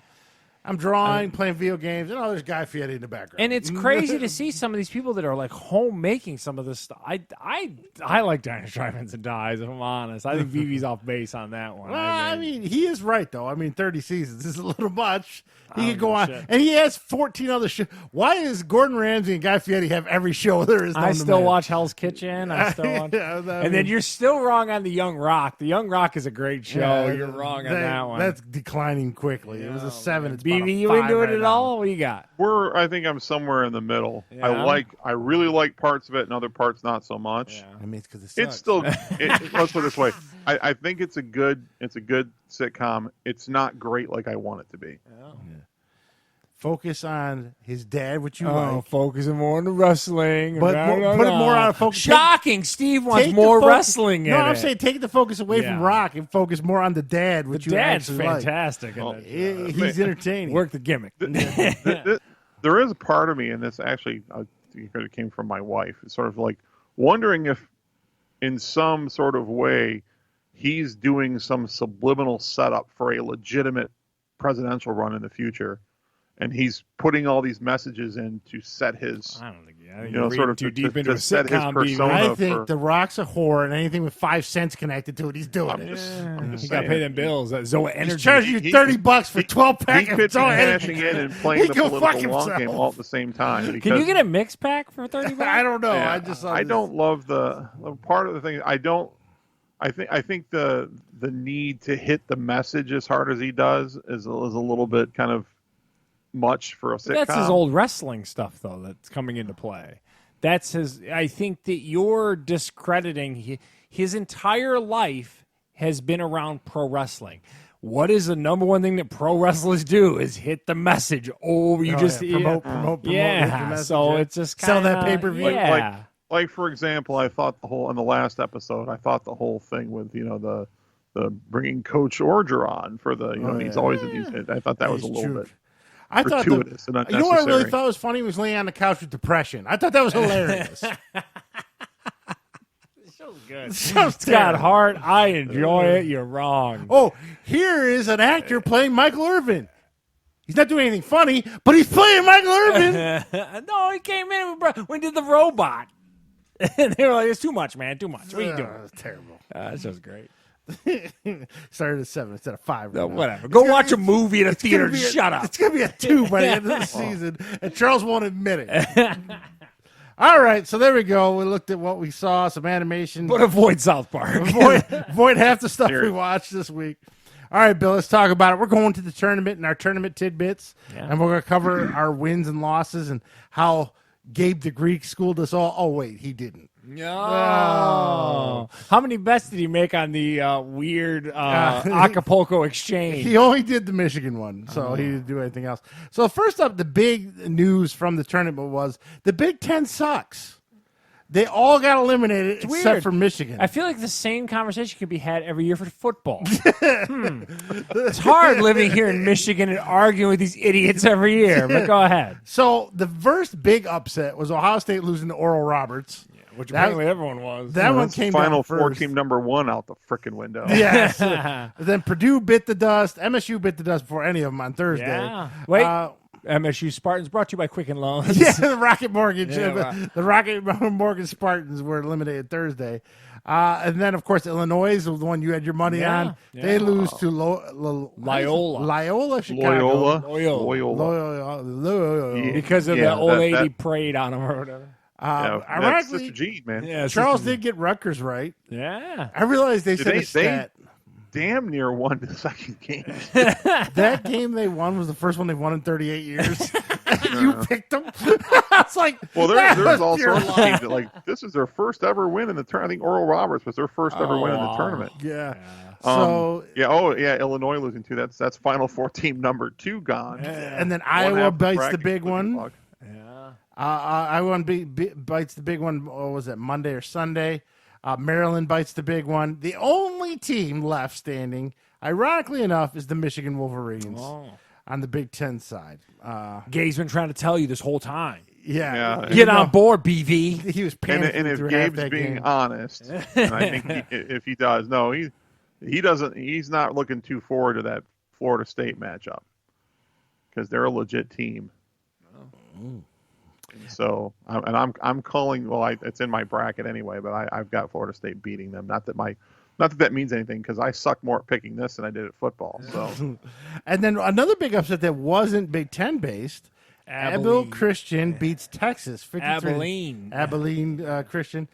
53-52. This is a late game. I didn't even see it because it was one of the late. Some games were starting at 9:45. It was nice. So they won that game. Did you watch that game, Bill? I did. Well, I think I'm an hour back too, so it didn't start quite. So you got a little bit of leeway. And goddamn time zones. COVID hit, Charles. Saturday, VCU had to forfeit their game because of COVID, and Oregon got to move on. They have the Ted DiBiase bye that he had in the tournament in WrestleMania 4, or was that 5? Which one did they have the tournament in? 4, I think it was. Yeah, so they're the team that cheat, and then they turned around and beat. Who did Oregon beat just yesterday? Yeah, they beat up on. Was it Iowa? It was Iowa. They beat Snyder. They beat them by like 50. It wasn't close. It was like they dropped like 95 on them or something like that. So in college, it's a lot. And then the other bet you had, Charles. Them Gauchos. Man. If the Gauchos won the region, you would have won $4,000. Unfortunately, the Gauchos got bounced in the first round. I hooked my wagon to the BV Gauchos. The Gauchos fooled us on the Gauchos. Had a shot. There was like a at the basket with that would have put him in the lead with like 2 seconds to go, and it just didn't fall. That was hard to swallow. I had a couple. I put threw out BV's bracket. Them Gauchos deep, yeah, son. I put a couple money bets on. Yeah. Well, I only had them going to Sweet 16 and losing, but yeah, I actually put bets on both the Gauchos to go to the Sweet 16 and for them to win that first round game. So, I mean, they weren't large bets. I think they're only like $10 a piece. You gaved it a little bit. You sprayed that money around. I made my $50 bet though on. Not every bet has to be a $50 bet. Yeah. You get a bunch of free. I got a bunch of $12 ones. Yeah. Most of them are gone. I had 7 I was gonna bets. say, you turning any kind of profit? I had 7 bets going in the weekend. I got 2 left. Oh, one is Baylor, and I forget the other one. I think Illinois loss is a lot of people are going to lose their bracket over that. Oh, one. yeah. They said in the news there are no more perfect brackets left. Shocker. There wasn't by the middle of the second day. Yeah, 10 minutes into the first day, everyone's like, "Yeah, it's done." So it was Oral Roberts one. DraftKings gave me a free $50 bet, so I took that and I put it. I didn't use it for the one for our thing, but I put $50 on Alabama to make the Final Four, and if that pays out, I get $200. So there you go. Now, a random thing today in the mail, or yesterday in the mail, I got a debit card from BetMGM. Oh, so what happens if you win? Your money goes on this card, and then you can use it.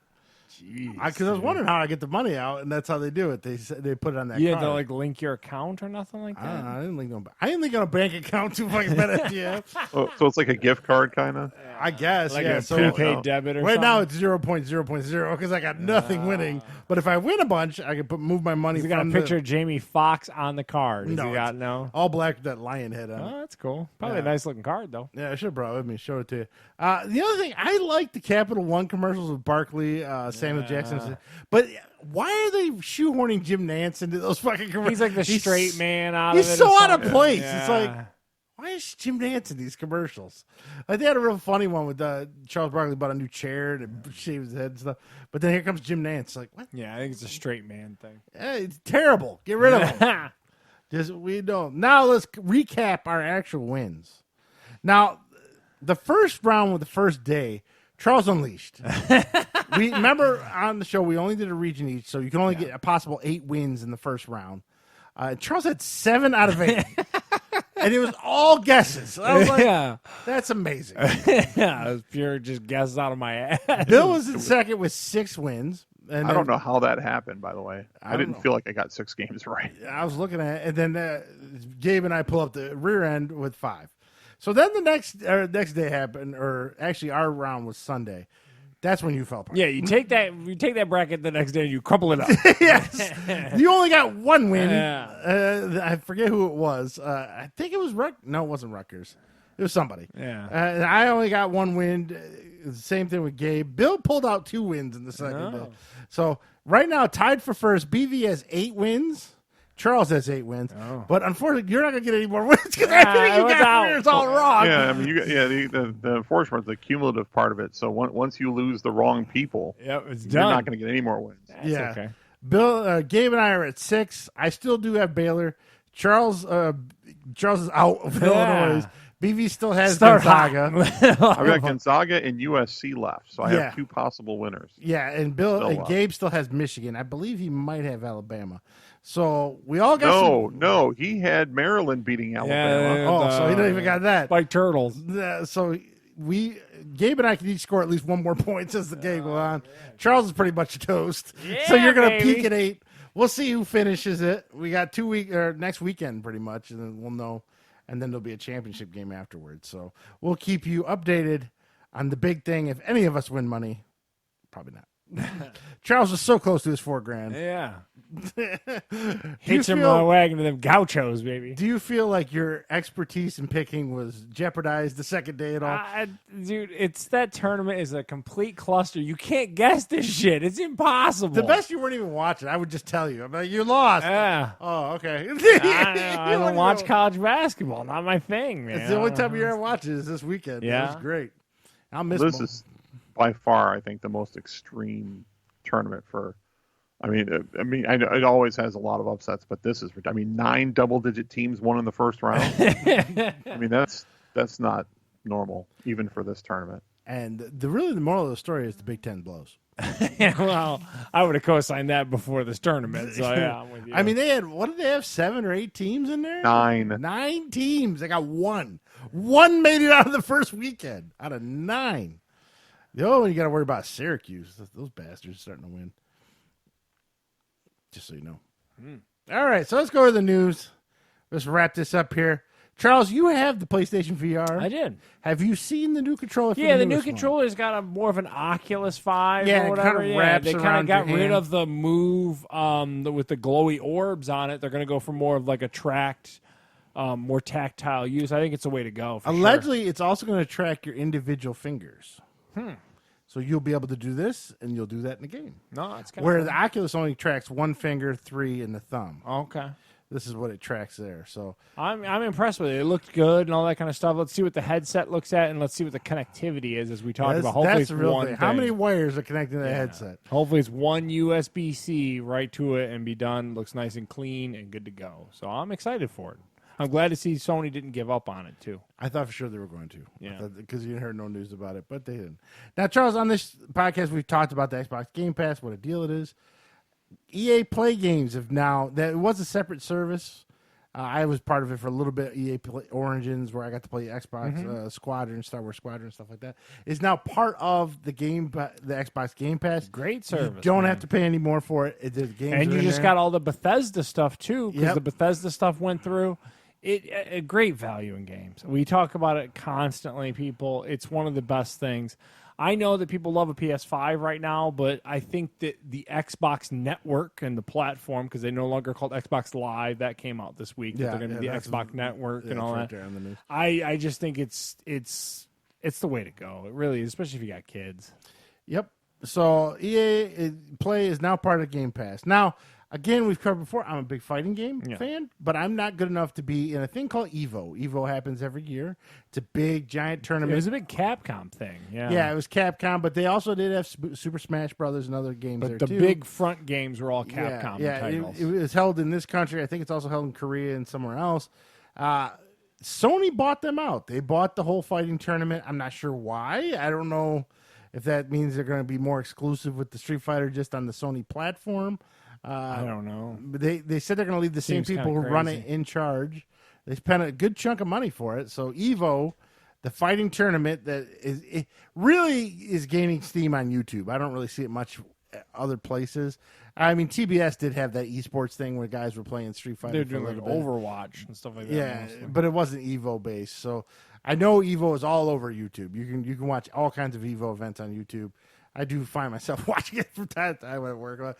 How's he running that Zangief? But I don't know how financially it's going to help Sony, but they bought it. So I think that they're going to probably try to push for them to be the preeminent platform for all those games to take place, is what I think would happen, would be my guess. So, in other words, we don't want to have any other platforms available in that tournament or something. No.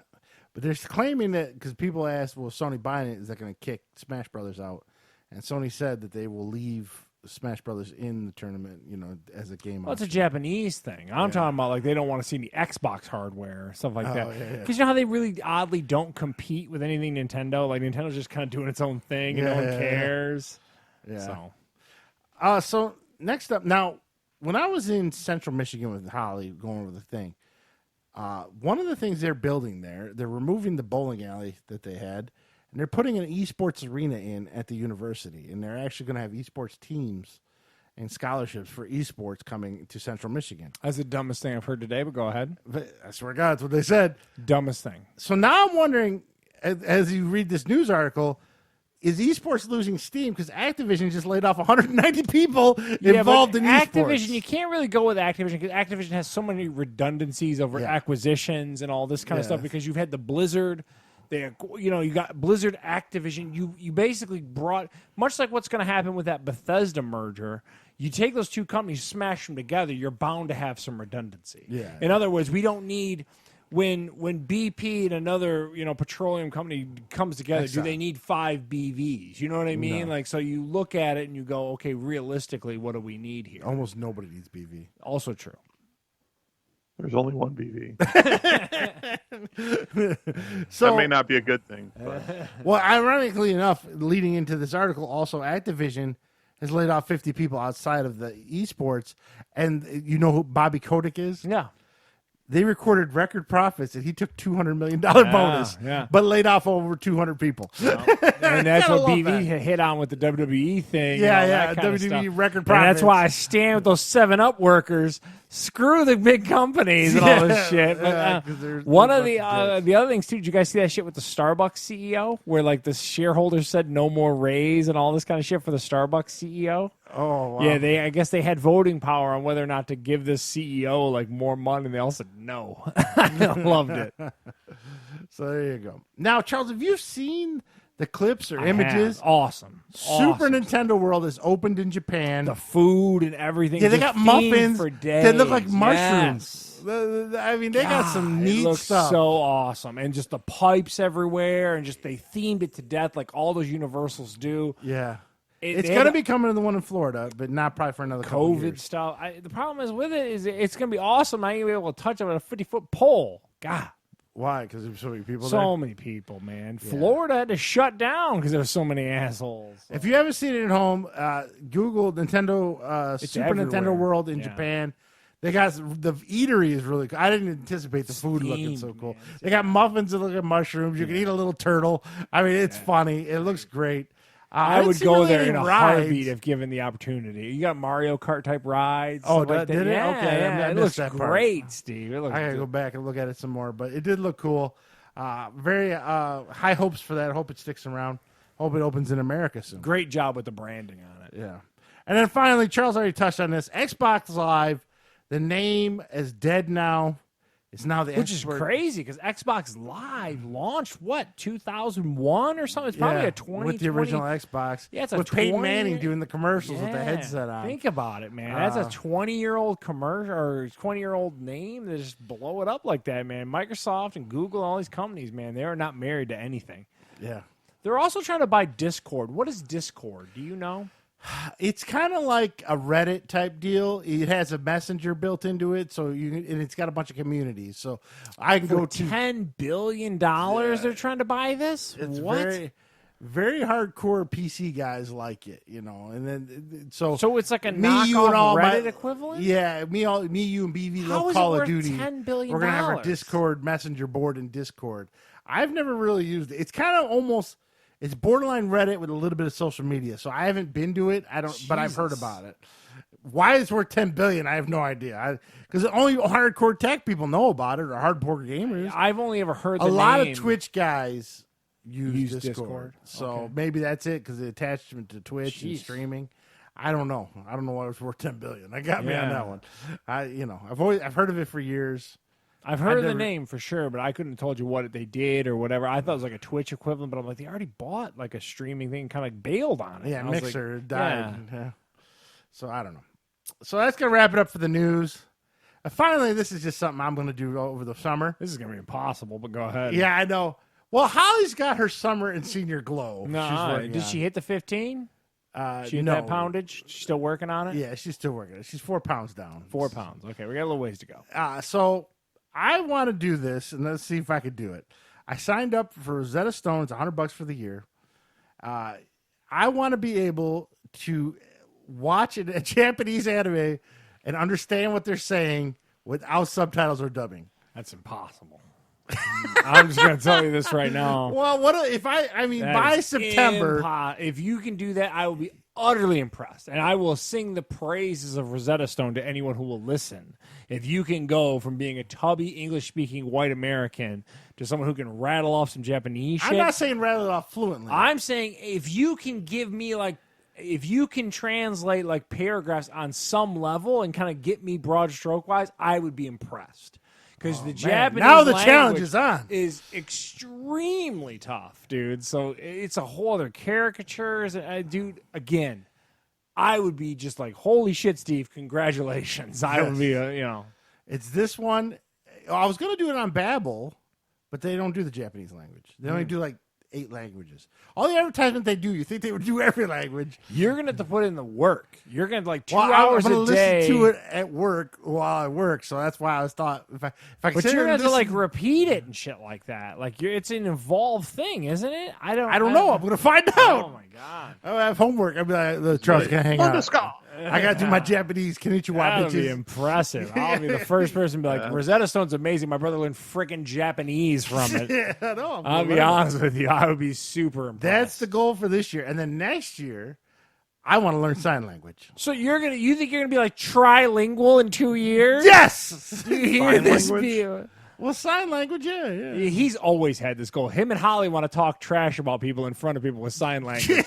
They've discussed this for as long as he's had a daughter. I learned today this is Subway. Just so you know. No, it's eat fresh foot long. No, it's where is the Subway? That's what this is. Man.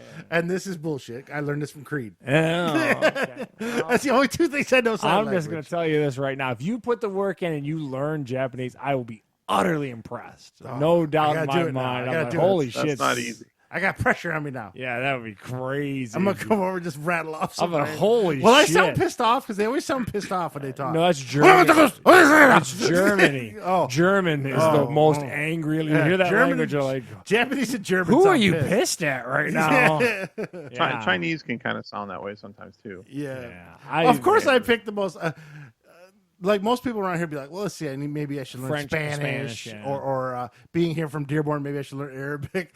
Practical one. Not me. I want Japanese so I can watch old Japanese Godzilla movies. That would be the only reason why. Incredible if you were rattling that shit off. Like, dude, that's crazy. I got to do it, man. I got to learn something. And speaking of that, too, as we talked about in the past, so there's one Godzilla movie available on HBO Max and then Kong Island. And then I'm caught up and I can watch the new Godzilla movie? Or is there 2 Godzilla movies? There's 2. Oh, there's only one. There's Godzilla, and then there's Godzilla King of Monsters. They're both on there. Oh, they're both on there? Yeah, okay. One's got Bryan Cranston in it, and one doesn't. Okay, I got to do my homework. So Well, don't do too much, because I heard the movie's kind of poopy. Well, I can't wait to rip on you. That'll be one of our last shows, me going off on you with that. I think it will be. That'd be great. All right, so I'm going to learn Japanese. Charles is going to watch Godzilla. Bill, do you have any end-of-summer goals? Not yet. Oh, he's working on it. Dude, stay tuned, ladies and gentlemen. What is Bill going to come up with? Although I feel like I almost obligated to come up with something now. But I think you should learn how to play Eruption on the guitar perfectly. Okay. Why would I want to do that? I don't know. It'd be impossible. In honor of Eddie Van Halen. Yeah.